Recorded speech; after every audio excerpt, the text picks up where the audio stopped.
Assalamualaikum warahmatullahi wabarakatuh. Oke, kembali lagi di channel saya. Kali ini saya akan membahas mengenai bagaimana evaluasi visi dan misi suatu perusahaan.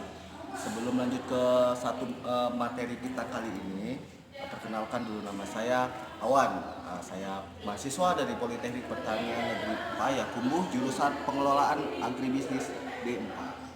Baik, mungkin tanpa banyak bicara, tanpa banyak bacot, oke, kita lanjut aja membahas mengenai materi kita kali ini.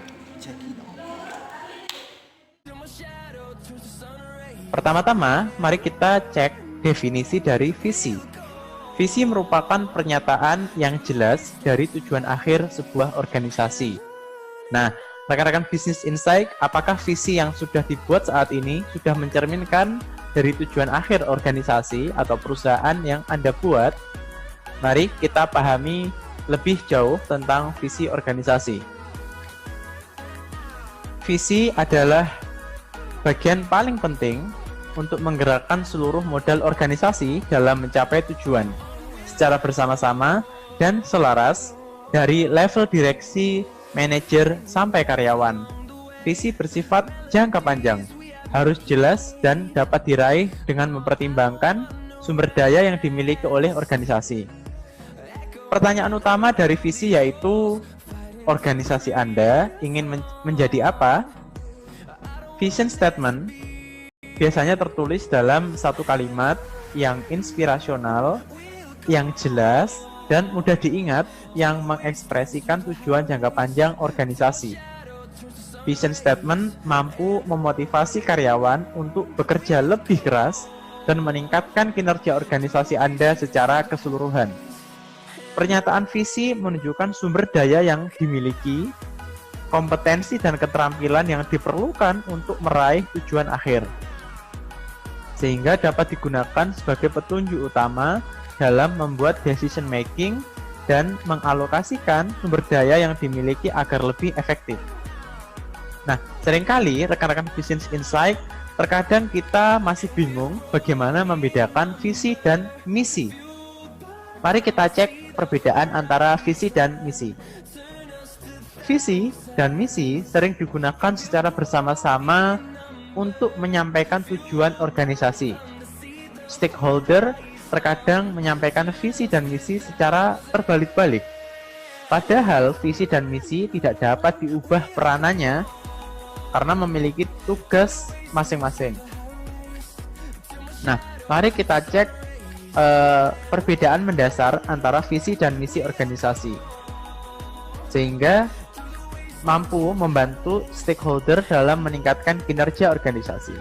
Perbedaan pertama, visi yaitu adalah sebuah tujuan dari organisasi. Visi menyampaikan tujuan akhir yang ingin dicapai organisasi. Sedangkan misi menyampaikan agenda utama yang ingin dicapai organisasi saat ini. Lalu, kita cek dari sisi pertanyaan strategis. Kalau visi, pertanyaannya adalah, organisasi Anda ingin menjadi apa? Lalu, kalau misi, pertanyaannya adalah, apa yang ingin dilakukan organisasi Anda saat ini? Poin ketiga, yaitu kita cek instrumennya. Untuk instrumen visi mengandung dua hal. Yang pertama mengandung tujuan organisasi, yang kedua mengandung nilai organisasi. Sedangkan instrumen dari misi mengandung beberapa capaian.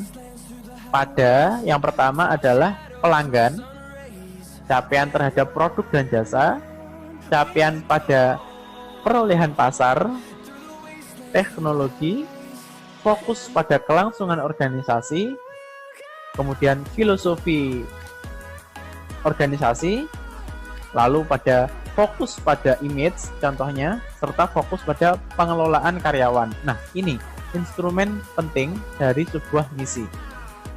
Lalu kita cek dari perbedaan dimensi waktu. Kalau visi dimensi waktunya jangka panjang. Sedangkan misi, dimensi waktunya adalah saat ini atau periode waktu yang sudah ditentukan. Lalu kita cek dari sisi fokus pengembangan. Kalau visi, fokus pengembangannya adalah anggota organisasi atau karyawan dari sebuah perusahaan. Lalu kalau misi, yaitu adalah karyawan, pelanggan, supplier, distributor, kolega, dan komunitas. Jadi lebih detail. Kemudian kita cek dari urutan penentuan. Kalau visi dibuat pada urutan pertama, sedangkan misi dibuat setelah visi itu terbentuk. Jadi plus poinnya adalah organisasi harus membentuk sebuah visi, kemudian dilanjutkan dengan membentuk misi. Kita cek dari proses perubahan. Misi jarang dilakukan perubahan karena membutuhkan waktu yang lama untuk meraih visi organisasi. Sedangkan misi dapat dirubah setelah organisasi dapat mencapai misi sebelumnya. Jadi sering dilakukan mungkin setelah 5 tahunan.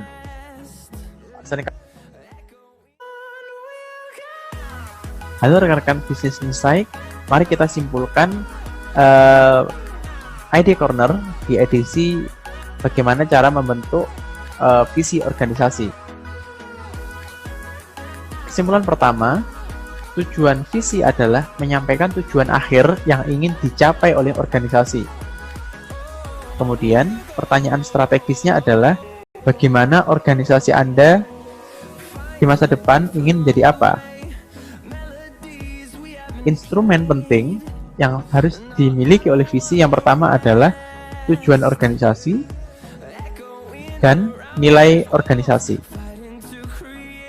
Nah, kemudian ada 3 cara dalam membuat visi. Yang pertama, mengumpulkan stakeholder dan shareholder. Tahap kedua, menanyakan visi organisasi sesuai versi stakeholder dan shareholder.